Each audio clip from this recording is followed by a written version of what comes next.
மாவட்டம் கூடலூரில் பள்ளி மாணவன் யுவராஜ் தற்கொலை செய்து கொண்ட வழக்கில் தலைமை ஆசிரியர் மீது நடவடிக்கை எடுக்க கோரியும் இழப்பீடு வழங்க கோரியும் மனு தாக்கல் செய்யப்பட்டது. மாணவனின் தலைமுடியை வெட்டியதாலும் பேண்டை கிழித்ததாலும் அவமானமடைந்து மாணவன் தற்கொலை செய்து கொண்டதாக மனுவில் புகார் தெரிவிக்கப்பட்டது.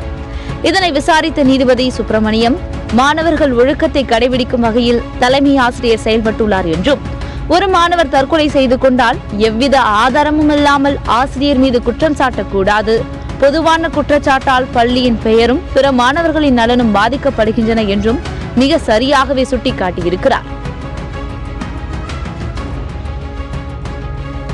கோணம் 2. மாணவன் தவறு செய்தாலோ ஒழுக்கமாக இருக்குமாறு வலியுறுத்தியோ படிக்குமாறு அறிவுறுத்தியோ அடிக்கக்கூடாது, திட்டக்கூடாது, கண்டிக்கக்கூடாது.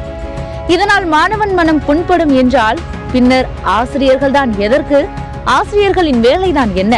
இது புண்படுத்துவது அல்ல, பண்படுத்துவது என்பதை கல்வித்துறை கூட புரிந்து கொள்ளவில்லையே என்பதுதான் ஆசிரியர்களின் வருத்தமாக இருக்கிறது. கோணம் 3. கற்களை செதுக்காமல் சிற்பங்கள் கிடைக்குமா? தங்கத்தை நெருப்பில் புடம் போடாமல் தங்க ஆபரணங்களை உருவாக்க முடியுமா? கசப்பு மருந்தை தராமல் நோயை தீர்க்க முடியுமா? வலிக்கிறதே என்பதற்காக ஊசி போடாமல் குழந்தைகளின் நோயை தீவிரப்படுத்தலாமா என்பதை மாணவர்கள் மட்டுமல்ல பெற்றோர்களும் புரிந்து கொள்ள வேண்டும்.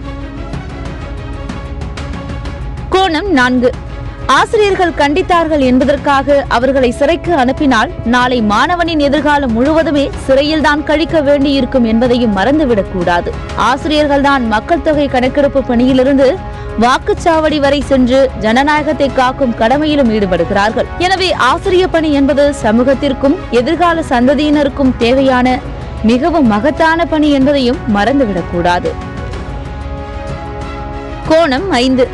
மாணவர்களை கண்டிப்பதிலும் தண்டிப்பதிலும் ஆசிரியர்களின் அணுகுமுறையிலும் சிறிது மாற்றம் தேவை. எல்லா ஆசிரியர்களையும் அப்படி கூற முடியாது. மாணவர்களை அலட்சியமாக விட்டுவிடவும் கூடாது. அதே நேரத்தில் கடிதோச்சி மெல்ல எகிர என்கிற குரலையும் கவனத்தில் கொள்ள வேண்டும். கண்டிப்புதான் கடுமையாக இருக்க வேண்டுமே தவிர தண்டனை கடுமையாக இருக்கக்கூடாது. மேலும் பள்ளிகளிலும் மாணவர்களுக்கு மாரல் இன்ஸ்ட்ரக்ஷன்ஸ் எனப்படும் நன்னெறி வகுப்புகளையும் தனியாக நேரம் ஒதுக்கி கற்றுத்தர பள்ளி கல்வித்துறையும் பள்ளி நிர்வாகங்களும் முன்னெடுக்க வேண்டும். ஆசிரியர்களுக்கு அடங்காத மாணவர்கள் சிறையில்தான் அடங்க வேண்டியிருக்கும் என்பதையும் மறந்துவிடக்கூடாது.